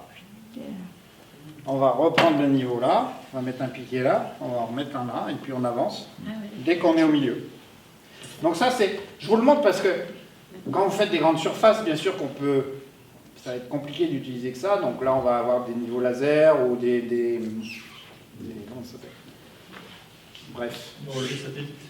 Oui, aussi, il y a le RTK, mais après, il y a aussi les trucs de visée, là, comment ça s'appelle? Théodolite, voilà. Donc, ça, c'est quelque chose que vous pouvez utiliser dans votre jardin. Ça, c'est un truc, ça vaut rien. Hein. Je l'ai fait moi, c'est bien pratique, je peux le démonter, pas de souci. Parce que pour vous, même dans une petite surface, ce que je vous dis là sur ce soir, ça marche aussi. Vous n'êtes pas obligé d'avoir 50 hectares. Donc en fait, on va utiliser ça. Après, pour le calibrer, c'est pas compliqué, mais je ne vais pas vous l'expliquer là, parce que vous êtes là 2 heures de temps. Mais franchement, si ça vous intéresse, on peut en reparler. Donc ça, c'est déjà la base. Comprendre comment ça fonctionne. Une fois que vous avez compris ça, déjà, on peut avancer. Et en fait, on va passer du plus simple, on va progresser du plus simple, du moins onéreux, vers le plus compliqué. Donc ce qu'on va faire au début, c'est que si on trouve une sous-soleuse de pâturage, on va piqueter le terrain et on va faire du passage de sous-soleuse en suivant la courbe de niveau. Donc là, il doit y avoir une légère pente ici. Et donc, dès qu'il y a un peu trop d'eau et que ça ruisselle, ben, du coup, l'eau va se mettre dans les creux là. Alors, l'avantage de la sous-soleuse de pâturage, c'est qu'on ne retourne pas les horizons. En fait, une vraie sous-soleuse de pâturage, ce qu'on utilise, c'est des sous-soleuses avec un disque devant qui va trancher la motte. Il y a une griffe qui va rentrer dans le sous-sol. Et après, derrière, il y a un rouleau qui va raplatir un peu. Et en fait, vous ne mettez pas la main dedans. Donc les horizons ne sont pas bouleversés. Vous gardez la vie du sol. Et du coup, un terrain qui est... Alors celui-là, il est plutôt pas mal. Hein. Il est plutôt pas mauvais état. Et un terrain qui est vraiment mauvais état, avec un passage de sous-soleuse comme ça, vous mettez un peu de fabacé derrière, des plantes qui amènent de l'azote, et vous redonnez de la vie à votre sol. Très vite. Donc ça, c'est la solution la plus simple et la moins onéreuse. Encore faut-il avoir une sous-soleuse de pâturage, on n'en a pas. Et en fait, vous faites ça. Vous faites des sillons, donc la première année, ben, le terrain il est mort. Et vous n'allez pas profond, hein. Au bout de 3 ans, vous faites un passage tous les ans ou un passage tous les 6 mois. Et à chaque fois qu'il y a une entaille, vous mettez de la fabacée. Donc du coup, les racines vont éclater un petit peu la terre, va redonner de la vie à la terre. Et en 3 ans, vous descendez à 18-20 cm, il n'y a pas besoin d'aller plus profond. Hein. Mais déjà, vous redonnez de la vie à votre sol. Ensuite, si ça ne fonctionne pas, on va mettre des techniques complémentaires, ce qu'on appelle... alors, j'utilise le mot anglais, après vous faites bien ce que vous voulez, mais moi j'utilise le mot anglais de swale, parce qu'un swale c'est assez complexe en fait, c'est pas une noue, un fossé, ou une béalière, ou une baissière. On veut absolument traduire le mot, sauf qu'il n'y a pas de traduction. Donc un swale c'est quoi? Vous avez votre pente ici, normale, et vous avez tracé la courbe de niveau, dans ce sens-là, vous avez piqueté, et en fait vous allez faire une petite noue, pour le coup, là vous faites un petit fossé, vous faites une petite butte avec derrière, et ce swale va avoir une pente d'environ 1 à 2% maximum. L'idée, c'est ce que je vous ai dit, il faut que l'eau circule doucement, qu'elle ait le temps de s'imprégner. Donc on peut mettre un peu de pente, mais c'est uniquement dans un but. C'est qu'ici, par exemple, vous avez un peu un talbec, là, ça descend un peu comme ça. En fait, c'est un peu plus creux là, donc les courbes de niveau, là. Et en fait, l'idée, c'est d'amener l'eau des talwegs. Un talweg, vous savez ce que c'est tous? Talweg, c'est le fond d'un vallon qui n'est pas forcément arrosé. Et en fait, malgré tout, ces talwegs sont souvent plus humides. Donc en fait, on va essayer de répartir l'eau sur la totalité de la surface. Donc en général, on met une légère pente du talweg vers les crêtes descendantes. En imaginant c'est une crête descendante au bout là. Donc là, on va mettre peut-être 1 à 2%. 2%, c'est déjà beaucoup. Donc 1%, si on peut le faire, c'est bien. Et en bout de truc, vous pouvez très bien mettre un bassin. Alors, on va essayer de mettre des bassins d'infiltration. On va essayer de ne pas mettre des bassins de rétention, parce que l'agence de l'eau n'aime pas trop. Dès que c'est bâché, ils n'aiment pas. Et du coup, ce qu'on fait, donc le swale, ça veut dire l'anneau, la butte, sur la courbe de niveau, plus ou moins 1%, végétaliser la butte, donc on crée une forêt comestible là-dessus. Et on peut en rajouter un peu plus bas et un peu plus haut. Là-dedans, on va mettre que des plantes qui supportent les pieds dans l'eau, parce qu'ils ne vont pas les avoir longtemps, mais ça peut des fois durer 3-4 jours. Donc si vous mettez des plantes, alors nous sur l'expérimentation qu'on a fait au col de l'Héris, l'agriculteur en a fait juste une noue, en fait un fossé. Puis en fait, à l'usage, il s'est dit qu'il avait été bête, parce qu'en fait, il aurait mieux fait de faire un chemin où il puisse passer avec son tracteur. Donc c'est pour ça qu'un swale, c'est pas forcément qu'une béalière. Dans le temps, on faisait des béalières partout, et ces béalières étaient destinées à prendre l'eau du torrent, de la rivière, pour l'amener sur les champs. Donc en général, il y a une légère pente descendante pour irriguer les champs. Là, c'est pas le but. Là, le but, c'est vraiment d'imprégner les sols. Donc beaucoup moins de pente. Alors, il y a des béalières qui sont sur le plat, hein, mais souvent elles ne sont pas végétalisées. Donc nous on en profite pour végétaliser, faire une haie là-dessus. et si possible une haie qui soit en partie comestible. On ne va pas mettre que du comestible, on va aussi mettre des plantes support. On va mettre des plantes qui amènent de l'azote, qui vont aider les autres. On va mettre des plantes qui pollinisent. On va mettre des plantes qui, je sais pas, qui sont des brise-vents. On va mettre des plantes... en fait, c'est ce qu'on appelle une guilde. Une guilde de plantes, c'est pas forcément une plante avec tel nom de plante, tel nom de plante. C'est des plantes qui s'amènent une synergie, qui se mettent en relation pour s'entraider et pour mieux pousser. Donc c'est ce qu'on essaye de faire sur cette partie-là. Et après, si on veut en rajouter là, du coup, en dessous et au-dessus, vous pouvez très bien avoir plus bas un pâturage ou des céréales. Et pareil au-dessus, donc vous clôturez de chaque côté. Parce qu'après, selon les animaux que vous allez y mettre, il faut quand même faire un petit peu attention. Et vous clôturez, du coup, quand il fait soleil, ils peuvent se mettre à l'ombre là. Vous essayez de mettre des plantes fourragères de ces deux côtés-là, comme ça ils peuvent piquer un peu de... Du coup, ils vont avoir des minéraux qu'ils n'auront peut-être pas dans la pâture. Donc c'est intéressant. C'est ce qu'on fait un petit peu dans ce keyline design. Et en dernier recours, si besoin il y a, on va y créer des bassins. Donc de rétention, peu. Alors, pour qu'un bassin soit de rétention, c'est soit il a plus de 30% d'argile dans le mur de barrage, soit on a une bâche, on peut dire une sorte de truc. Et ça coûte cher. L'agence de l'eau n'aime pas bien. Ils n'aiment pas dès qu'on est sur des milieux aquatiques, ça leur pose des soucis. Et donc, si vous voulez multiplier les petits bassins d'infiltration, donc peu profonds, c'est ce que je vous disais au début là, ça c'est bien. Parce que vous allez créer aussi beaucoup de diversité avec ça. Mais ça c'est plus cher. Faire un bassin, ça coûte plus cher que faire un swell ou plus cher que passer une sous-soleuse. Donc dans l'ordre des choses, on va d'abord faire une sous-soleuse. Et plus le terrain est compliqué, plus on va mettre des trucs onéreux, bien entendu, pour essayer de rattraper.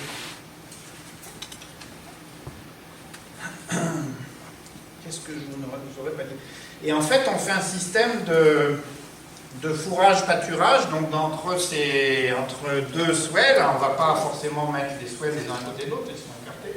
Et sur cette partie-là, on fait un système de fourrage qui peut être de pâturage aussi, on peut faire de la céréale, alterner d'une année à l'autre. L'idée, c'est que les animaux vont amener beaucoup de matière azotée, donc ça va compenser l'azote qu'on ne mettra plus chimiquement. Et on peut faire un système de meneur-suiveur aussi, où on va mettre peut-être des vaches à un moment, ou des moutons, et 3-4 jours après, vous y mettez des poulaillers mobiles, et vous faites suivre les... Donc c'est des parcs électriques en général. Et vous mettez vous pouvez y mettre des poules, ce que vous voulez. Et l'avantage, par exemple, des poules qui passent 3-4 jours après les vaches, c'est qu'elles vont aller picorer les petits vers qui commencent à sortir des pousses de vache, et elles vont en foutre partout, elles vont égaliser un peu tout ça. Donc votre sol, il va exploser de diversité. Tout ça, c'est très logique en fait. Donc ça va participer justement à développer le réseau mycorhizien. La chute des feuilles, quand on a fait une haie vivante, ben, tout ça, ça va amener aussi, ça va enrichir le sol en matière organique. Hein. Et donc vous favorisez la fertilité de tout l'écosystème. Donc ça, on stocke l'eau dans les sols, on stocke le CO2, parce que vu qu'on a mis des arbres, qu'on met du pâturage avec les animaux, on va stocker beaucoup de CO2 aussi. Et ça, on estime que, là il y a eu un décompte de faits il n'y a pas très longtemps, on estime qu'il y a 3000 milliards d'arbres sur Terre. Et que pour inverser le changement climatique, bien sûr en ne faisant pas de la monoculture, on est d'accord, mais pour inverser le changement climatique, il faudra en planter 1200 milliards supplémentaires. Et il y en a déjà 3000. En 1200 milliards, on dit 8 milliards, ça fait 150 par personne. Sur une vie, c'est envisageable. Hein, mais il faudrait le faire plus vite que sur une vie. Et donc, on introduit aussi la notion de ces animaux, ce que je vous disais tout à l'heure, où on met... alors, l'idée, c'est Alan Savory, dont je vous ai expliqué le petit texte tout à l'heure. C'est un monsieur qui a maintenant 80, qui était directeur il est américain, mais il était directeur d'un parc national au Botswana dans les années 60. Et il a été à un moment très embêté parce qu'en tant que directeur du parc national, il s'est mis en accord avec le gouvernement parce qu'ils avaient du surpâturage.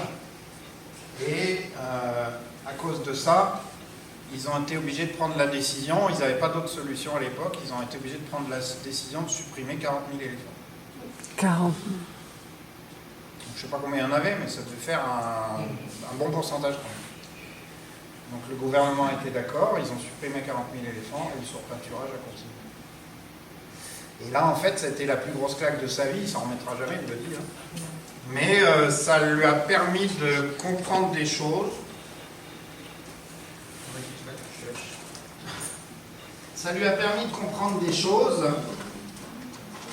Et il a lu un bouquin, donc du coup, des années... qui a été réédité récemment, qui s'appelle « La productivité de l'herbe », qui a été écrit par un Français qui s'appelle André Voisin, en 1957. Il est tombé sur ce bouquin, et du coup, il a compris beaucoup de choses, et il s'est dit, en observant la nature, qu'est-ce qu'on voit? Ben, effectivement, dans les plaines encore sauvages d'Afrique ou d'Asie, peut-être moins d'Asie, mais encore en Afrique, il y a des grands troupeaux de zébus ou ce genre d'animaux. Donc, qu'est-ce que c'est? C'est un grand troupeau. C'est donc, pourquoi ils sont en troupeau? Parce que, ce que je vous disais, il y avait de la prédation autour. Donc, on a beaucoup supprimé la prédation pour... Et ces troupeaux, quand ils sont obligés de se déplacer tout le temps, parce qu'ils sont, comme la prédation tourne autour, ils sont obligés de se grouper, ils mettent les plus costauds sur les bords. Et puis au milieu, ben, quand vous êtes au milieu du troupeau, si le troupeau il ne bouge pas, ben, vous ne mangez pas. Donc le troupeau il se déplace tout le temps. Je fais bien, hein. Le troupeau il se déplace comme ça. Enfin, un peu mieux, il a 4 pattes, moi j'en ai 2. Et en fait, bah, du coup, qu'est-ce qu'il fait? Bah, l'animal, il bouffe ce qu'il a devant lui, quoi. Il ne réfléchit pas à ce qu'il va manger. Il urine, il excrète. Bon, c'est une conférence gesticulée, il chie, quoi. Il fait des bouses. Et en fait, il piétine en même temps. Donc il fait un peu des marques avec les sabots. Et il y a également une sorte de mulch qui se fait parce qu'il n'a pas le temps de tout manger. Donc il y a une sorte, quand le troupeau est passé, vous avez les herbes qui sont un peu dans tous les sens, mais il y a une couverture végétale qui reste quand même. Et il suffit qu'il y ait une grosse pluie là derrière et il y a tout qui repart. Donc il a créé un système qui s'appelle l'Holistic Management, qui est en français la gestion holistique des pâturages, les gestions, ou pâturage tournant dynamique, donc qui est enseigné dans certains cours en France. Et notamment chez qui on a fait le design là, à Champy, Clément Damiens, il a étudié comment on faisait ça. Et en fait, l'idée, c'est de mettre beaucoup d'animaux pour éviter le surpâturage, c'est de mettre beaucoup d'animaux dans des parcs petits. Mais en fait, vous les mettez à peu près quand l'herbe elle fait 20 cm, et dès qu'elle atteint 5 cm, en moyenne, hein, donc vous ne mesurez pas tous les plans, c'est un peu lourd. Dès qu'elle atteint 5 cm, vous changez les animaux de parc. Donc, en fonction de ça, du coup, ils n'ont pas tout mangé, ils sont plus concentrés, donc moins sélectifs. Et du coup, vous avez il se passe à peu près la même chose qu'avec les gros troupeaux, sauf qu'ils ne sont pas serrés comme ça. Hein. Mais par contre, vous pouvez, à terme, ça a été prouvé, on peut augmenter la charge, l'unité gros bétail par 4. C'est-à-dire qu'en gros, on met une vache par hectare, en gros, hein, c'est un peu moins, mais ça dépend si elle est allaitante ou pas. Un cheval, je crois que c'est 1,2 hectare, un truc comme ça. Et du coup, vous pouvez multiplier par la charge par 4.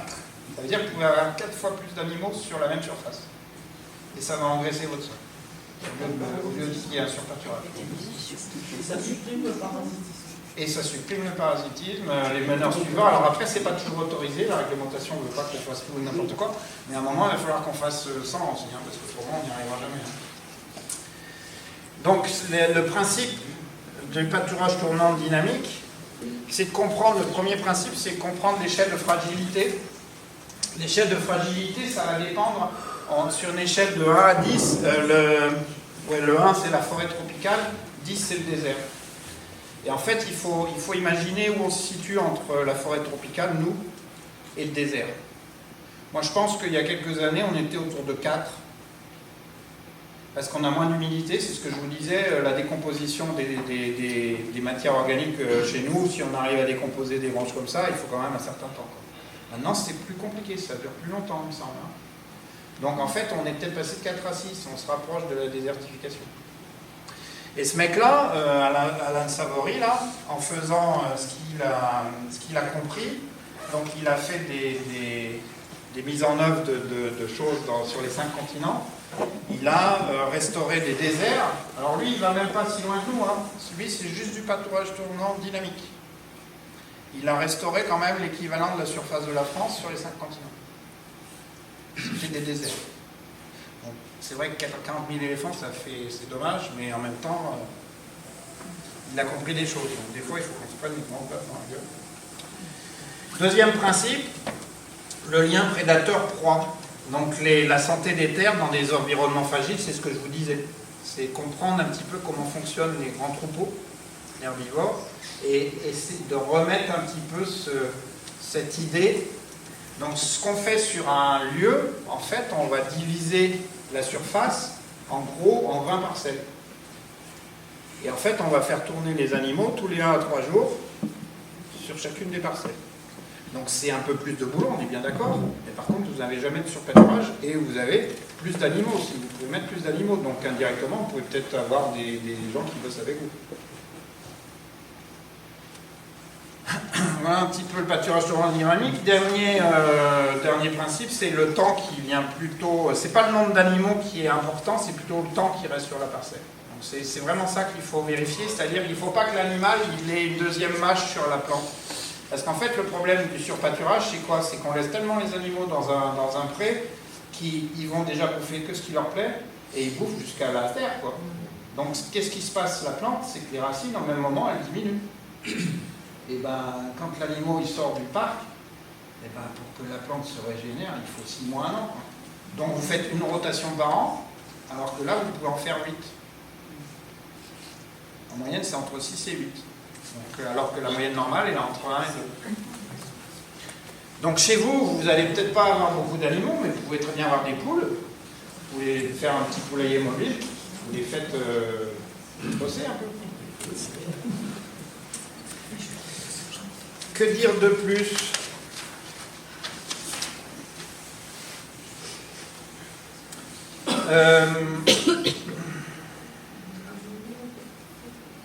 Ah bah voilà. Je vais vous montrer un petit peu des exemples et je vais me changer avant. L'année dernière, on a planté des végétaux au col. Ouais. Qu'est-ce qu'ils sont devenus à l'heure actuelle? Eh ben en fait, le souci, c'était un lieu de démonstration, donc avec tous les inconvénients de ce que peut avoir un premier lieu de démonstration. On a raté plein de trucs, et notamment, on a raté le fait de comprendre qu'il n'arriverait pas à irriguer les 2-3 premières années tout seul. C'est ce qu'on avait vu un peu au début. Ouais. Donc en fait, il nous avait assuré qu'il le ferait, et il ne l'a pas fait. Donc on a quand même 65%, j'ai compté il y a 15 jours, on a quand même 65% des plantes qui ont repris, il n'a pas arrosé du tout. Ah oui. Il n'a pas mulché du tout, alors qu'on lui a trouvé 60 mètres cubes de broyat de bois. Donc son sol a été à nu sur les swells, on a fait 2 km de swell, et on a planté 2000 arbres et arbustes. À tous les mètres, des petits arbustes qui viennent amener des choses aux arbres. Et en fait, je vais vous montrer un petit peu. Ça fait partie des exemples. En fait, il n'a pas arrosé du tout. Donc, moi, je suis quand même assez étonné qu'il y ait si peu de pertes, parce que du fait qu'il n'ait pas arrosé, qu'il en reste encore 65%. Mais il va en perdre encore beaucoup, parce qu'il y en a beaucoup qui sont très chétifs.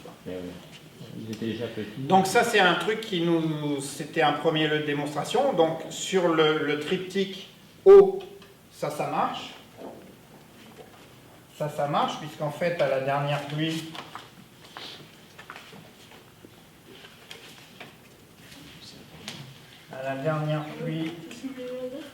on a rempli les fossés, se sont bien remplis.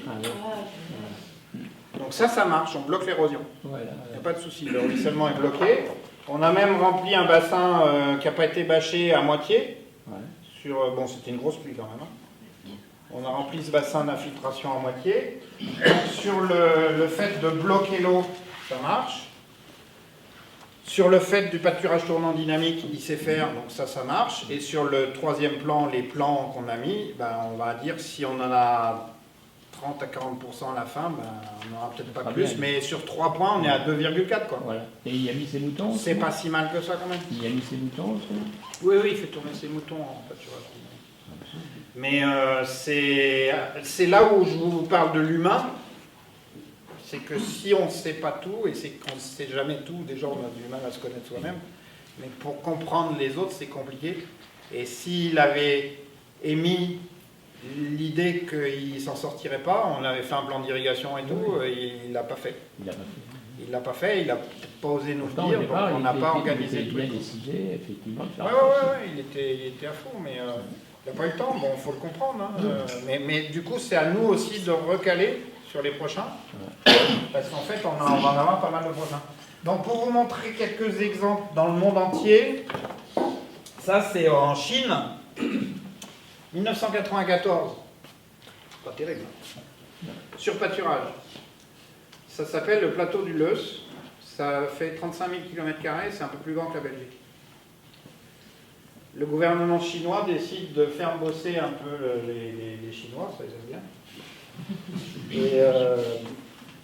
En fait, non, c'est qu'il y avait une grosse panique parce qu'il y a quand même pas mal d'habitants et du coup, c'était bientôt la famine, quoi. Donc, c'était une région essentiellement utilisée en pâturage et du coup, ils ont mis un principe, ce qu'on fait là, plus ou moins. Donc, utiliser, bon, les courbes de niveau, ça fait faire des rizières, donc ça, ils maîtrisent.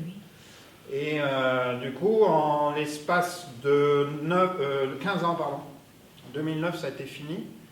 Ils ont dépensé 500 millions de dollars, équivalent de dollars, ce qui représente assez peu, ça fait 450 dollars par hectare, ce qui n'est pas énorme.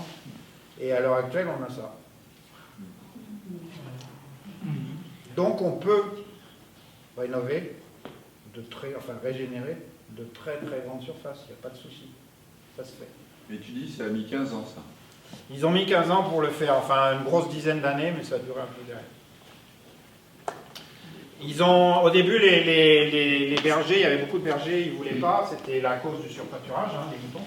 Et ils ne voulaient pas parce qu'ils ne savaient pas faire autrement, quoi. Et pour les convaincre, l'État chinois leur a permis d'être propriétaires de leurs terres, ce qui est rarement le cas en Chine. Et du coup, enfin je ne connais pas, mais ils parlaient. Du coup, ça s'est fait. Donc chez nous, je vous ai montré Clément. Ça, c'est aux États-Unis, la ferme de Mark Shepard. J'ai ce bouquin qui est très intéressant, qu'il a écrit et en français, l'agriculture de régénération. Donc il était agriculteur en maïs, lui en monoculture de maïs, et à un moment, il ne s'en sortait plus. Donc il a dit, je change tout. Et donc, en utilisant les courbes de niveau, il a planté des arbres, il fait de la céréale, il fait de tout. Peut-être pas trop d'animaux, mais il fait pas mal de choses quand même. C'est le même.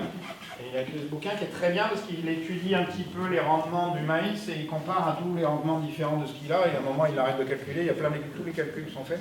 À un moment, il arrête de calculer parce qu'il dit c'est même pas, ça n'a plus aucun intérêt, c'est beaucoup mieux. C'est le jour et la nuit. Quoi d'autre? Ça, c'est un truc. Je vous montre des exemples de ce que vous pouvez retrouver alors, sur les Ça, c'est la ferme Apricot Farm, c'est en Californie. Ça a fait l'objet d'un film que vous avez peut-être vu, que j'avais fait diffuser à Vernoux, là, qui s'appelait Tout est possible, The Little Biggest Farm. Oui. Donc ça, c'est sur 80 hectares. Donc ils utilisent aussi les courbes de niveau. Bon, ils font surtout du fruitier, eux. Alors tout n'est peut-être pas, mais le film est impressionnant dans la mesure où ils arrivent sur un terrain qui est mort. Au début, ils n'arrivent pas à planter une pioche, ils n'arrivent pas. C'est mort. Et ce qu'il y a de bien, ce film, je vous incite à le regarder en VOD. Il est en VOD. Bon, ça coûte 3 €. Il est en DVD à la bibliothèque d'Alboussière. Ah, peut-être. Très bien. Et du coup, ce qu'il y a d'intéressant dans ce film, c'est que lui, il est documentariste, animalier. Donc il fait des reportages dans le monde entier. Et donc il filme la progression de la ferme du début, enfin même un peu avant, jusqu'à la fin pendant 7 ans. Et on voit comment ça devient un paradis alors que c'était un enfer. Et donc, c'est beaucoup de permaculture, même s'ils n'en parlent pas vraiment dans le film. Ça, c'est de la vigne et des swales en Charente. Donc, on se débrouille pour faire des... Je vais vous montrer. Je ne sais plus si c'est la même, mais c'est aussi de la vigne. Donc, on suit les courbes de niveau, on plante sur les courbes de niveau. Alors, on n'est pas obligé de faire des swales tout le temps. On peut faire des lignes de swell, plusieurs rangées d'arbres, une autre ligne de swell plus bas. Et à la limite, entre les swells, on va mettre sur les swells ceux qui ont peut-être le plus besoin d'eau, les plantes qui ont le plus besoin d'eau, et ceux qui ont moins besoin, on peut les mettre sur des lignes plus bas. Et là, c'est des designs. Alors, on a eu du mal à trouver un agriculteur quand on s'est mis à vouloir faire ça dans le coin. Moi, j'habite sur Bourse, donc c'est avec la communauté de communes Rhône-Crussol. On a eu du mal à trouver un agriculteur. C'est sûr. Et puis maintenant, il y a eu une grosse inauguration qui a été faite avec préfet, sous-préfet, enfin il y avait plein de monde, sénateurs, députés, il y avait le directeur de l'agence de l'eau, et on a été financé, la communauté de communes Rhône-Crussol, alors ils ont trouvé un financement, parce qu'en fait le projet a été complètement financé. L'idée à terme, c'est que ça ne soit plus forcément, mais pour lancer les agriculteurs, on est aussi obligé de passer par les subventions, parce qu'ils n'ont pas les moyens, ils sont déjà tellement pris par les subventions. Si on veut changer les agriculteurs en conventionnel, on n'a pas le choix. Mais après, le système devenant autonome, vous n'avez plus besoin de subventions une fois qu'il est installé. Donc il faut changer les choses. Là, ça a été financé à 50% par la CNR, la Compagnie Nationale du Rhône. Donc on ne s'y attendait pas. Et là, du coup, vu cette inauguration où il y avait pas mal de beau monde, l'agence de l'eau est venue nous voir pour qu'on dépose un projet pour un développement de ce genre de solution. Donc il y a 15 agriculteurs qui sont portés volontaires. Il y a Archaglo, l'autre communauté de communes qui s'est rapprochée de nous aussi. Donc la communauté de communes Rhône-Crussol et Archaglo, ça fait 15 agriculteurs qui vont être subventionnés à 70% par l'agence de l'eau. Et les 30% restants, ce sera sans doute la CNR, puisqu'elle a déjà été participante dans des trucs. Et là, donc, on commence les designs. Bon, l'appel à projet était en juillet, enfin en fin avril, on a été présélectionné en juillet. Et la deuxième, la décision finale, ce sera à la fin de l'année. Donc si ça se fait, il y aura 15 agriculteurs. Donc au lieu d'un seul site, il y en aura 15. Et après, du coup, je vais organiser des formations, parce que je ne pourrais pas faire des designs tout le monde.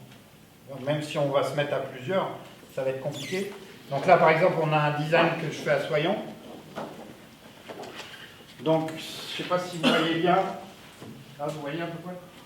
Donc, en fait, là, il y a les courbes de niveau. Et en fait, j'ai créé des swells qui sont plus ou moins parallèles à la courbe de niveau. Mais là, du coup, pour que les paysans puissent travailler, on est obligé de respecter un écartement relativement standard. Donc, on se renseigne sur l'outil le plus large qu'ils ont. Et on essaye de jouer avec ça. Donc le principe, c'est toujours d'essayer d'amener l'eau des Talweg vers les crêtes, tout en respectant un écartement standard. C'est un peu compliqué à faire, mais on finit par y arriver. Et du coup, après, elle va passer en... Ça va être planté, et on va lui planter pas mal d'arbres, il y a à peu près 2000 arbres. Ça fait passer. De plus près, parce qu'on ne voit pas grand-chose. Là, les designs sont presque faits, ben, cela, ce sera financé. Alors, ça faisait partie de l'ancien budget, donc il restait deux sortes de budget pour les designs, donc ça a déjà été payé. Par contre, la mise en œuvre sera payée par l'agence de l'eau l'année prochaine, si on passe à la fin d'année. Je crois que vous avez tout vu dans les exemples. Ouais. Épilogue. Peut-être mettre une petite musique.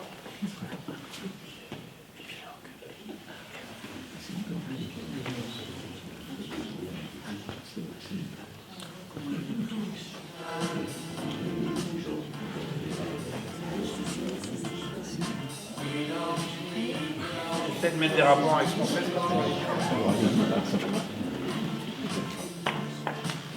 Si on lit les paroles, c'est un peu ça.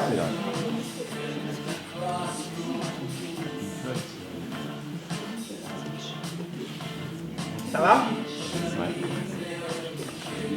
Vous n'avez pas trop saoulé?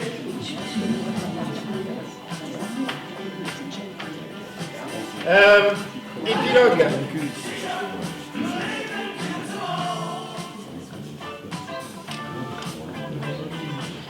Vous écouterez chez vous, comment vous allez vous coucher tard. J'ai pas les économies pour tout faire. Donc épilogue, est-ce que tout ça, c'est viable économiquement? Donc c'est facile à prouver ça, c'est qu'à l'heure actuelle, les agriculteurs sont tellement subventionnés que quand je vous ai dit qu'ils ne fournissent qu'une calorie alimentaire pour 7 à 15 calories en amont, c'est-à-dire énergétique, pétrole, pesticides, tout ça, déjà ça ne fonctionne pas. Donc c'est pas difficile de prouver qu'on peut faire mieux. Sachant que pour l'instant, malgré tout, si on veut avancer avec nos agriculteurs, il faut quand même qu'ils aient cette subvention au départ pour changer de bord. Et ça, c'est pas évident.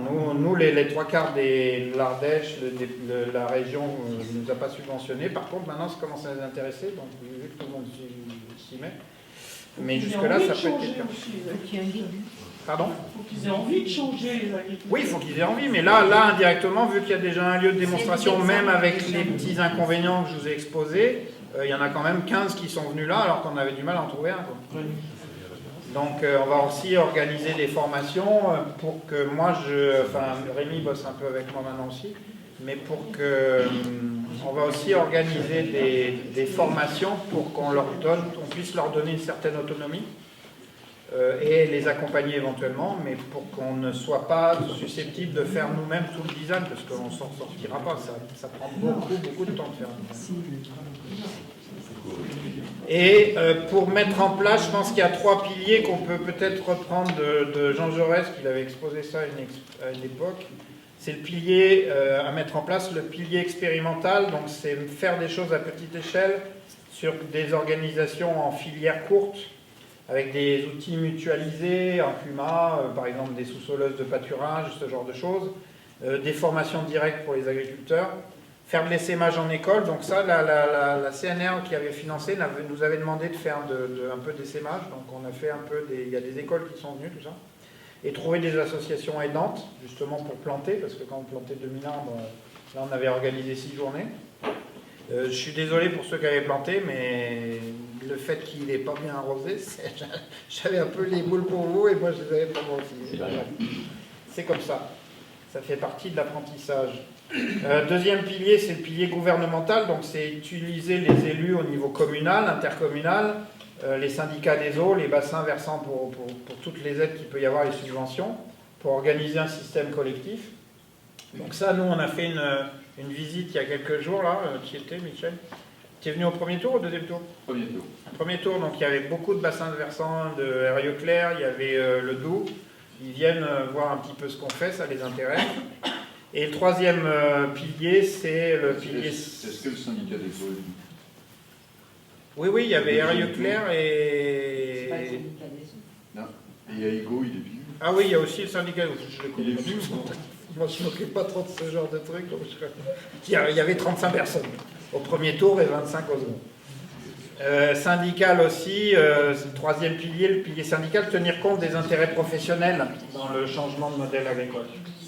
Donc si on arrive à grouper là, pour l'instant, ça fonctionne plutôt bien, là, parce qu'on est en suit aussi avec les AOC Cornas et tous les coteaux, là. Et qu'il y a les syndicats viticoles qui s'y mettent aussi, c'est plutôt pas mal. Donc voilà un petit peu où on en est. Et je crois que j'ai fini. Donc si vous avez des questions, et je peux essayer, j'allais dire des questions et des réponses, normalement c'est moi qui vous les donne.